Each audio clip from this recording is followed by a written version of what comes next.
ચાલો આજે એક એવા વિચાર પર વાત કરીએ જે કદાચ શિક્ષણ વિશેની આપણી આખી સમજને જ બદલી નાખે. શું તમે ક્યારે વિચાર્યું છે કે એક શિક્ષકની ભૂમિકા એક ગોવાળ જેવી હોઈ શકે, જે પોતાના ટોળાને એટલે કે વિદ્યાર્થીઓને સાચો રસ્તો બતાવે? આ સરખામણી થોડી વિચિત્ર લાગે, પણ એ શિસ્ત, સત્તા અને આપણા સમાજના ભવિષ્ય વિશે ઘણું બધું કહી જાય છે. ચાલો આને ઊંડાણથી સમજીએ. તો એક બહુ જ સાદા સવાલથી શરૂઆત કરીએ. આપણે સૌએ ગોવાળને જોયો છે અને એના હાથમાં હંમેશા એક લાકડી હોય છે. પણ આપણે ક્યારે અટકીને વિચાર્યું છે કે એ લાકડી ખરેખર શા માટે છે? એનો અસલી હેતુ શું છે? મોટાભાગના લોકોના મનમાં પહેલો વિચાર શું આવશે? એ જ કે એ તો જાનવરોને મારવા માટે હોય છે. પણ શું આ વાત સાચી છે? કે પછી આખી વાત કંઈક જુદી જ છે? હકીકત એ છે કે આ જવાબ અધૂરો છે અને મોટાભાગે તો ખોટો પણ છે. આ લાકડી પાછળ એક બહુ મોટો અર્થ છુપાયેલો છે. તો પછી સવાલ એ છે કે જો એનો મુખ્ય હેતુ મારવાનો કે સજા કરવાનો નથી, તો આ લાકડીનું અસલી કામ શું છે? સાચું કહું તો એ સજાનું નહીં પણ વ્યવસ્થાનું પ્રતીક છે. એક એવું સાધન જેના વગર આખા ટોળાને સાચવવું, એને સુરક્ષિત રાખવું લગભગ અશક્ય બની જાય. ચાલો આ 4 કામોને જરા નજીકથી જોઈએ. જો પહેલું કામ છે સાચી દિશા બતાવવાનું. બીજું, આખા ટોળાને એક સાથે એક નક્કી કરેલા રસ્તા પર ચલાવવાનું. ત્રીજું, કોઈ પશુ આડું અવળું જઈને બીજાના ખેતરમાં ન ઘૂસી જાય એ જોવાનું. અને છેલ્લે ચોથું, જો કોઈ પશુ કાબુ બહાર જાય તો એને પાછું નિયંત્રણમાં લાવવાનું. અહીં ભાર હિંસા પર નથી, પણ માર્ગદર્શન અને વ્યવસ્થા પર છે. અને આ બધાનો સાર છે ને, બસ આ એક જ વાક્યમાં આવી જાય છે: ડર નહીં હોય તો વ્યવસ્થા નહીં રહે. હવે અહીં ડર શબ્દનો અર્થ આતંક કે ત્રાસ નથી. એનો મતલબ છે પરિણામનો એક હેલ્ધી ડર. ગોવાળને ખબર છે કે જો નિયમ તોડવાનો કોઈ ડર જ નહીં હોય તો આખી સિસ્ટમ પડી ભાંગશે. શિસ્તનો આ જ તો પાયો છે. હવે અહીંયા એક બહુ મોટો અને સાચો સવાલ મનમાં આવે, અને આવો પણ જોઈએ કે ભાઈ, આપણે બાળકોની સરખામણી પશુઓ સાથે કઈ રીતે કરી શકીએ? બિલકુલ ન કરી શકીએ.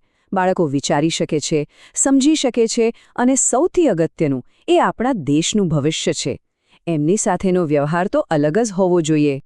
હા, ફરક તો છે જ, પણ એનો મતલબ એ નથી કે બાળકોને કોઈ નિયમો કે માળખાની જરૂર જ નથી. ઉલટાનું, એમને તો એની વધારે જરૂર છે. એમના સારા વિકાસ માટે નિયમો, અમુક મર્યાદાઓ, જવાબદારીની ભાવના અને હા, ક્યારેક થોડું કડકપણું પણ ખૂબ જરૂરી છે.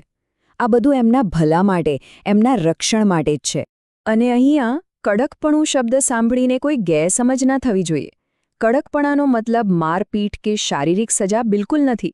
એનો અર્થ છે એક એવી સિસ્ટમ જ્યાં નિયમોનું પાલન થાય, શિસ્ત જળવાય અને બાળકોને એ સમજાય કે એમના દરેક કામનું એક પરિણામ આવે છે, પછી એ સારું હોય કે ખરાબ.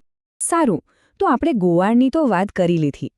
એની પાસે એની સત્તા છે, એની લાકડી છે. પણ હવે જરા આજના શિક્ષક વિશે વિચારીએ.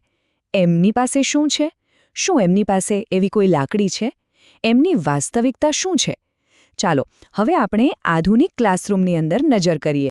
આ સ્લાઇડ પર જે 2 ચિત્રો છે ને, એ આખી વાત કહી દે છે.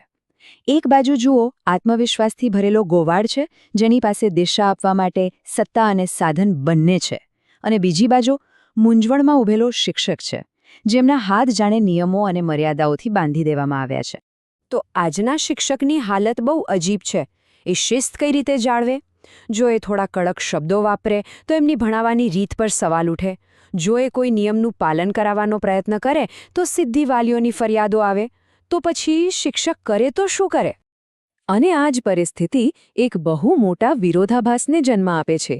એક એવી સિસ્ટમ જ્યાં ઘર અને શાળા બંને જાણે એકબીજાથી સાવ ઊંધી દિશામાં ચાલી રહ્યા છે. ચાલો જોઈએ કે આ ટકરાવ કેવો દેખાય છે. લેખકના મતે આ સમસ્યાનું એક મોટું મૂળ ઘરમાં રહેલું છે. એમનું કહેવું છે કે આજના સમયમાં ઘણા ઘરોમાં બાળકોને લગભગ સંપૂર્ણ આઝાદી આપી દેવામાં આવી છે. મોબાઈલ ફોનનો કોઈ હિસાબ નથી, કોઈ ખાસ રોકટોક નથી અને દેખરેખનો પણ અભાવ છે. અને અહીંયા જ આવે છે સૌથી મોટો ટ્વિસ્ટ. એક તરફ ઘરે સંપૂર્ણ છૂટછાટ અને કોઈ નિયમો નહીં, અને બીજી તરફ એ જ માતાપિતા શાળા પાસેથી શિસ્ત અને ભણતરમાં 100% પરિણામની અપેક્ષા રાખે છે. આ કઈ રીતે શક્ય બને? આ તો બેલેન્સ જ નથી.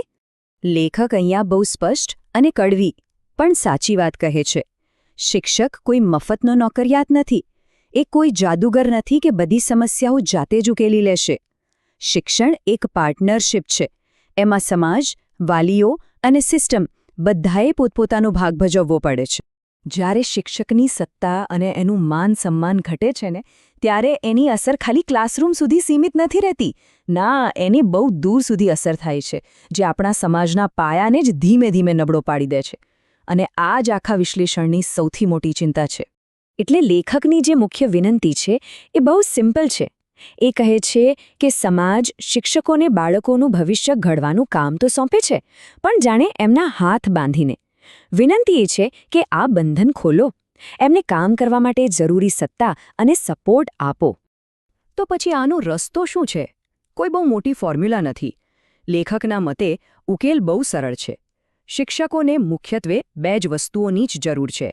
પહેલું, સમાજ તરફથી આદર, અને બીજું, માતા-પિતા તરફથી સહયોગ. બસ જો આ 2 પાયાની વસ્તુઓ મળી જાય તો મોટાભાગની સમસ્યાઓ તો એમ જ હલ થઈ જાય. અને છેલ્લે આપણે લેખકની આ અંતિમ ચેતવણી સાથે આ ચર્ચાને પૂરી કરીએ. શિક્ષકનું માન ઘટે છે ત્યારે સમાજનું ભવિષ્ય કમજોર બને છે. આ ખાલી એક વાક્ય નથી, આ એક ગંભીર ચેતવણી છે. આ આપણને યાદ અપાવે છે કે શિક્ષકનું સન્માન એ કોઈ એક વ્યક્તિનું સન્માન નથી, એ આપણા આવનારા ભવિષ્યના પાયાનું સન્માન છે. અને જ્યારે પાયો જ નબળો હોય તો ઇમારત ક્યાં સુધી ટકશે? આના પર વિચારવું ખૂબ જ જરૂરી છે, ખરું?